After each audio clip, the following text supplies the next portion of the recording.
Europe 1, il est 6h25 en ce 22 janvier 2015. Aujourd'hui dans l'histoire, on voyage dans notre histoire avec Franck Ferrand. Bonjour Franck. Bonjour Thomas. Dites-nous à quel 22 janvier vous a déposé votre machine à remonter le temps, Franck. Le 22 janvier 1506, au Vatican, le jour de la fondation de la garde suisse pontificale, qui est la plus ancienne formation armée du monde, mais aussi la plus petite.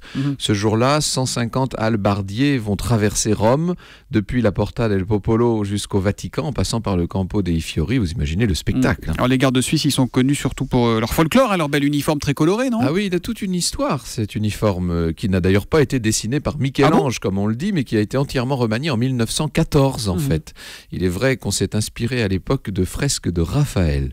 Vous connaissez ce pourpoint bleu, jaune et rouge, et la culotte bouffante assortie, pas idéal, question camouflage, évidemment, mais ça tombe bien, puisque ces gardes sont là pour être vus. Les couleurs sont issues de la Renaissance, on voit le bleu et le jaune du pape Jules II, et puis c'est lui qui a fait venir les Suisses au Vatican, donc c'est tout à fait légitime, et son successeur, Léon X, avait ajouté le rouge. Chaque uniforme est réalisé par le tailleur du Vatican à partir de 156 pièces de tissu, figurez-vous, et il est ensuite béni par le pape. Et chaque quand uniforme le garde béni arrive... par le pape. Ah mais bien entendu.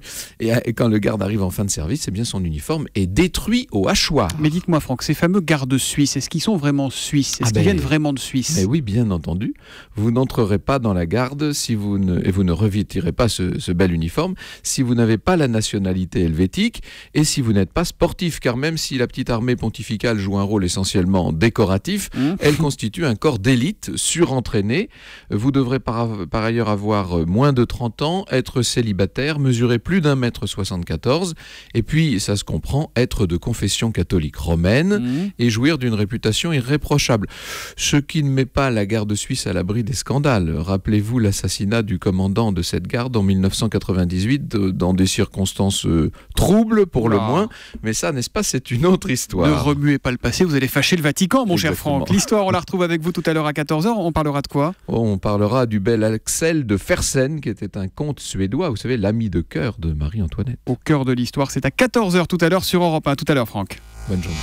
Europe 1, il est 6h27 dans un instant, le journal de Michel Grossiot.